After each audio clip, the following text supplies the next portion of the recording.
అబ్బో ఇక్కడ కేజీ చీరలు కొంటే అర కేజీ చీరలు ఫ్రీ అంట. మంగళ్య షాపింగ్ మాల్, కేజీల్లో సేల్, టన్నుల్లో ఆనందం.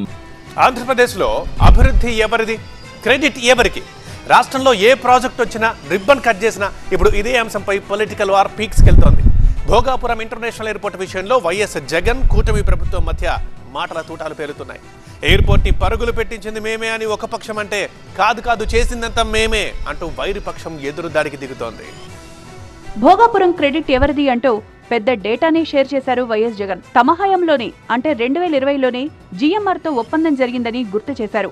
జీఎంఆర్ సంస్థతో ఎయిర్పోర్ట్ నిర్మాణానికి సంబంధించి అధికారిక ఒప్పందాలు, తదుపరి ప్రక్రియలు జరిగింది వైసీపీ హయాంలోనే అన్నారు. ఇక భూసేకరణ, పరిహారం అంశం. ప్రాజెక్టుకు అత్యంత కీలకమైన భూసేకరణ ప్రక్రియను పూర్తి చేసి నిర్వాసితులకు నష్టపరిహారాన్ని చెల్లించింది సైతం వైఎస్ఆర్సీపీ ప్రభుత్వమే అంటున్నారు జగన్. భూసేకరణ, R&R కోసం 967 కోట్లు, ఎయిర్పోర్టుకు నీళ్లు తీసుకురావడం కోసం 75 కోట్లు, ఇన్ఫ్రాస్ట్రక్చర్ కోసం 134.5 కోట్లు, ప్రత్యామ్నాయ రోడ్ల కోసం 7.29 కోట్లు, సబ్స్టేషన్ కోసం 2.35 కోట్లు, మొత్తంగా 1200 కోట్ల రూపాయలు ఖర్చు పెట్టింది తామే అన్నారు వైఎస్ జగన్.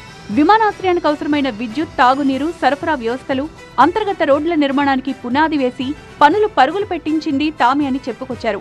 విశాఖపట్నం నుంచి విమానాశ్రయానికి వేగంగా చేరుకునేలా 77 మీటర్ల వెడల్పుతో 6,300 కోట్ల రూపాయల ఖర్చుతో 55 కిలోమీటర్ల 6 లేన్ల హైవే కోసం కేంద్రంపై ఒత్తిడి చేసింది, వాటిని మంజూరు చేయించింది తామే అన్నారు. చరిత్రలో చాలా స్పష్టంగా నిలిచిపోయేటటువంటి ప్రాజెక్టులు రెండు కూడా దానిలో వైఎస్ఆర్ కాంగ్రెస్ పార్టీ పాత్ర గణనీయంగా ఉందనేది అందరికీ తెలుసు. సరే, ఆయన డబ్బా కొట్టుకుంటాడు. దీనికి కూటమి ప్రభుత్వం కూడా గట్టి కౌంటర్ ఇచ్చింది. ముఖ్యంగా మంత్రి నారా లోకేష్ సెటైర్లు వేశారు. మాజీ సీఎం వైఎస్ జగన్ కు CCD అంటే క్రెడిట్ చోరీ డిజార్డర్ అనే సరికొత్త వ్యాధి ఉందని ఎద్దేవా చేశారు.